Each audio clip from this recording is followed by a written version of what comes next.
Hello friends, Radhe Radhe. मैं class 11th का political science का चैप्टर 1 लेकर आई हूँ, संविधान क्यों और कैसे। इसके मैंने एनसीईआरटी बुक के क्वेश्चंस बनवाए हैं बीच में से, तो आप हमारी वीडियो स्किप करके ना देखें, पूरी वीडियो देखें। फर्स्ट क्वेश्चन है, संविधान कुछ ऐसे सिद्धांतों का समूह जिसके आधार पर शासन का निर्माण होता है। ये इसका इम्पोर्टेंट पॉइंट है। सेकंड पॉइंट है, संविधान के बुनियादी नियम क्या हैं। सेकंड पॉइंट इसका है, संविधान के बुनियादी नियम क्या है। क्लियर है फ्रेंड्स। ये क्वेश्चन इंपॉर्टेंट है, एग्ज़ाम में हर बार आता है, ये रिपीट भी हो चुका है बहुत बार, तो ये आप अच्छे से इसको नोट भी कर सकते हो और अगर आप लर्न करना चाहो तो याद भी कर सकते हो। और मैंने इजी लैंग्वेज में बना रखा है, तो आपको आराम से इजी ट्रिक से याद हो जाएगा। और एक और बात कि कभी भी आप अगर क्वेश्चन लिख रहे हो, ऐसे एग्ज़ाम में अगर आंसर दे रहे हो क्वेश्चन का, तो हमेशा पॉइंट में आंसर दो। कभी भी ना पैराग्राफ में आंसर मत देना। अगर पॉइंट में आंसर दोगे ना तो आपको वन पॉइंट का एक नंबर ज़रूर मिलेगा। बट आप पैराग्राफ में दोगे, मान लो आपने 5 नंबर का पैराग्राफ लिखा, लेकिन पैराग्राफ के अकॉर्डिंग मैम को नहीं लग रहा, तो उसमें वो 3 नंबर 2 नंबर ऐसे देती है। अगर आप पॉइंट के हिसाब से लिख रहे हो तो आपको एक पॉइंट में 1 नंबर तो मिलेगा ही मिलेगा, एक नहीं तो आधा तो मिलता ही है। अगर आपका एग्जैक्ट भी नहीं होगा तो आधा तो मिलेगा उसमें। क्लियर है फ्रेंड्स। तो आप हमेशा पॉइंट में आंसर दो, ये मेरी तरफ से आपके लिए एडवाइस है। बाकी आपकी मर्ज़ी है, आपको जिस तरीके से अटैम्प्ट करना है आपका पेपर। बाकी आप मेरी एडवाइस मानो तो आप बहुत प्रॉफिट में होंगे। Okay friends. अब इसका नेक्स्ट क्वेश्चन है, सरकार की शक्ति की सीमाएं क्या है। सरकार की शक्ति की सीमाएं क्या है। फर्स्ट है विधायी शक्ति, सेकंड है कार्यपालिका शक्ति, और थर्ड है न्यायपालिका की स्वतंत्रता, फोर्थ है मौलिक अधिकार, फिफ्थ है जनमत का दबाव। इसके मैंने अलग अलग पॉइंट्स लिखवा रखेंगे, आप इसको पॉइंट्स के थ्रू याद कर सकते हैं। आपको बहुत इजी लैंग्वेज में लिखवा रखा है मैंने, आपको बहुत आसानी से याद हो जाएगा। कुछ भी टफ नहीं है इसमें, आप एक बार ध्यान से पढ़िएगा, आपको बहुत इजी लगेगा। Okay friends. फिर है वित्तीय नियंत्रण। ठीक है फ्रेंड्स। अब मैं आपको इस चैप्टर के नेक्स्ट पॉइंट आगे वीडियो में बता रही हूँ। फिर संविधान क्या है। संविधान नियम और कानून की वह पुस्तक जिसकी सहायता से देश के शासन चलाया जाता है, संविधान कहते हैं। सेकंड है इसका, संविधान न्याय संगत तथा प्रभावी होना चाहिए। न्याय संगत संविधान क्या होता है। जो संविधान शांति, समृद्धि, न्याय और सुखी जीवन के आदर्शों का प्रतिशत करता है, वह न्याय संगत संविधान कहलाता है। नेक्स्ट पॉइंट है इसका, प्रभावी संविधान। कोई भी संविधान प्रभावी संविधान तब कहलाता है जब वह केवल कमजोर पर मौजूद ना हो, बल्कि शासकों द्वारा अंत जमीनी स्तर पर लोगों की हेल्प करता है। क्लियर है फ्रेंड्स। नेक्स्ट है इसका निर्णय निर्माण शक्ति की विशेषताएं। संविधान का दूसरा काम यह स्पष्ट करता है कि समाज में निर्णय लेने की शक्ति किसके पास होगी। मतलब संविधान का जो दूसरा काम होता है वो ये स्पष्ट करता है कि संविधान में जो निर्णय लेने की शक्ति होती है वो किसके पास होती है। सेकंड है समाज की आकांक्षाएं और लक्ष्य है। संविधान का चौथा काम यह स्पष्ट करता है कि ऐसी क्षमता प्रदान करें जिससे वह जनता की और न्यायपूर्ण समाज की स्थापना के लिए उचित परिस्थितियों का सामना कर सके। नेक्स्ट है इसका, संविधान के प्रभावी होने के क्या कारण हैं। संविधान के प्रचलन लाने का तरीका। इसका मतलब है कि कोई संविधान कैसे अस्तित्व में आया, किसने संविधान बनाया। अनेक देशों में इसलिए निष्प्रभावी होते हैं क्योंकि वह सैनिक शासकों या ऐसे अलोकप्रिय नेताओं का द्वारा बनाए जाते हैं। Clear friends. नेक्स्ट है इसका, नेपाल का संविधान। मतलब नेपाल संविधान कब बना था, कब लागू हुआ था। राजा द्वारा 1948 में, 1991 में, 1959 में, 1962 में एंड 1990 में। क्लियर है फ्रेंड्स। फिर संविधान का मौलिक प्रावधान। संविधान का मौलिक प्रावधान क्या था। एक सफल संविधान की यह विशेषता है कि वह प्रत्येक व्यक्ति संविधान के प्रावधान का आदर करने का कोई कारण अवश्य देता है। कोई भी समाज संविधान का आदर तब तक नहीं करेगा जब तक उसको संविधान से सुरक्षा प्रदान ना की गई हो। वह संविधान के सभी वर्गों के लिए न्याय के आदर्शों रूप की स्थापना नहीं करते हैं। Clear friends. नेक्स्ट है भारतीय संविधान का विश्व सबसे बड़ा संविधान क्या है। इसका है विश्व का सबसे बड़ा संविधान। शुरुआती संविधान में 395 अनुच्छेद 22 भाग और 8 असुविधा थी। मतलब 395 अनुच्छेद और 22 भाग और 8 असुविधा थी, और अब बढ़ गई है, और वैसे आगे अब बढ़ चुकी है।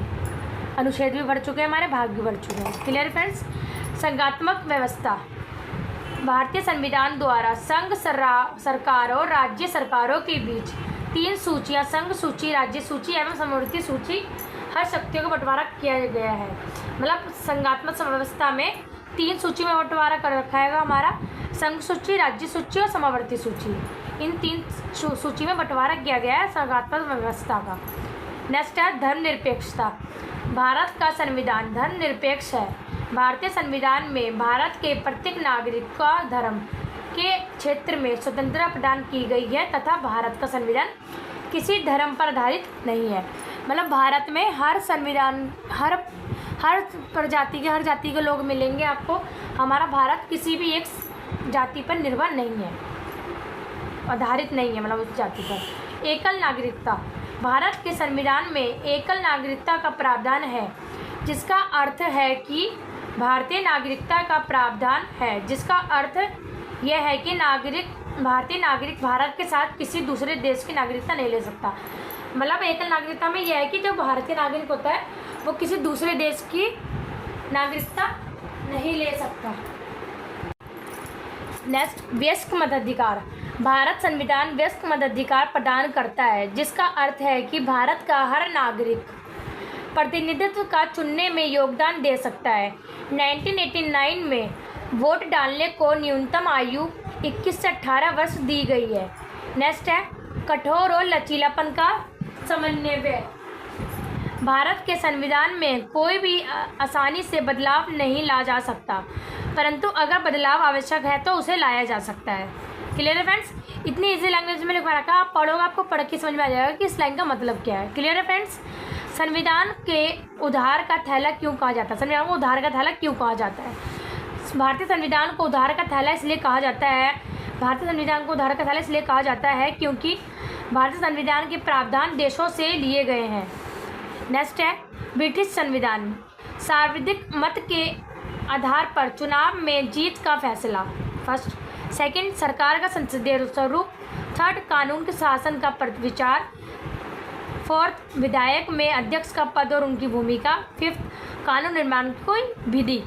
देखिए फ्रेंड्स, मैंने आपको इसमें पॉइंट मान से लिखवा रखा है, आपको इस पॉइंट के आराम से 4 या 5 नंबर आराम से मिलेंगे। अगर आप यही चीज़ आप पैराग्राफ में लिखोगे तो इस इतने से पैराग्राफ में आपको 2 या 3 नंबर से ज़्यादा मार्क्स नहीं मिल सकते। क्लियर है फ्रेंड्स। तो इसलिए आप हमेशा पॉइंट में आंसर दीजिए। कोई भी क्वेश्चन हो पॉइंट में आंसर दो अगर लॉन्ग क्वेश्चन है। अमेरिका का संविधान। मौलिक अधिकारों की सूची। न्यायिक पुनरावलोकन की शक्ति और न्यायपालिका का स्वतंत्रता। सेकंड, अथरलैंड का संविधान। थर्ड, राज्य के नीति निर्देशक तत्व। फिर फ्रांस का संविधान। फ्रांस, स्वतंत्रता, समानता और बंधुत्व का सिद्धांत। कनाडा का संविधान। एक उर्दू सकारात्मक सरकार का केंद्रीय सरकार वाली सकारात्मक व्यवस्था। नेक्स्ट, संविधान के आलोचना के बिंदु। बहुत लंबा तथा विस्तृत 395 अनुच्छेद 12 अनुसूचियाँ। सेकंड, पश्चिमी देशों में इसके प्रावधानों के लिए लिया गया। फोर्थ, संविधान के निर्माण में सभी समूहों के प्रतिनिधित्व उपस्थिति नहीं थे। नेक्स्ट है, एक आप कट कर देना फ्रेंड्स, ये आप मत लिखना, गलती से में से मिस्टेक हो गई थी इसमें। संविधान सभा का स्वरूप। संविधान सभा की पहली बैठक 9 दिसंबर 1946 प्रातः 11 बजे हुई। सेकंड, 9 दिसंबर 1946 को डॉक्टर दिव्यवंत सिन्हा का असली अध्यक्ष नियुक्त किया गया। 11 दिसंबर 1946 को डॉक्टर राजेंद्र प्रसाद को संविधान सभा का स्थायी अध्यक्ष चुना गया। नेक्स्ट, संविधान प्रारूप समिति का अध्यक्ष डॉक्टर भीमराव अंबेडकर को चुना गया। 29 अगस्त 1947 के दिन संविधान का मसौदा तैयार करने के लिए डॉक्टर भीमराव अंबेडकर की अध्यक्षता में एक प्रारूप समिति का गठन किया गया। नेक्स्ट, डॉक्टर भीमराव अंबेडकर के अलावा इस समिति में 6 सदस्य और थे। भीमराव अंबेडकर, N.A. अयंगर, B.L. मित्रा, K.M. मुंशी। नेक्स्ट, 13 दिसंबर 1946 को पंडित जवाहरलाल नेहरू ने संविधान का उद्देश्य प्रस्ताव दिया। इसमें भारत के सभी भावी प्रभुत्व संपन्न लोकतांत्रिक गणराज्य की रूपरेखा प्रस्तुत की गई, जिसे 22 जनवरी 1947 को संविधान सभा के स्वीकार कर लिया गया। नेक्स्ट है इसका, इस योजना के अनुसार क्या हुआ था।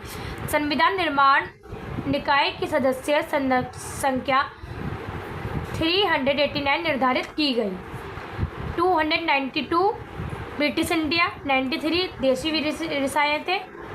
रियासतें, टोटल 389। कार्यविधि, विभिन्न मुद्दों के लिए संविधान की सभा की आधार पर मुख्य कमेटी बिठाई गई थी, कमेटियाँ थी। क्लियर है फ्रेंड्स।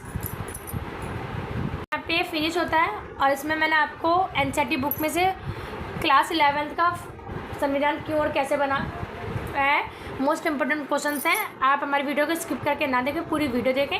अगर आपको हमारी वीडियो पसंद है, आप हमारी वीडियो को like, share, subscribe and bell icon का बटन दबाना ना भूलें। Thank you so much friends. Radhe Radhe.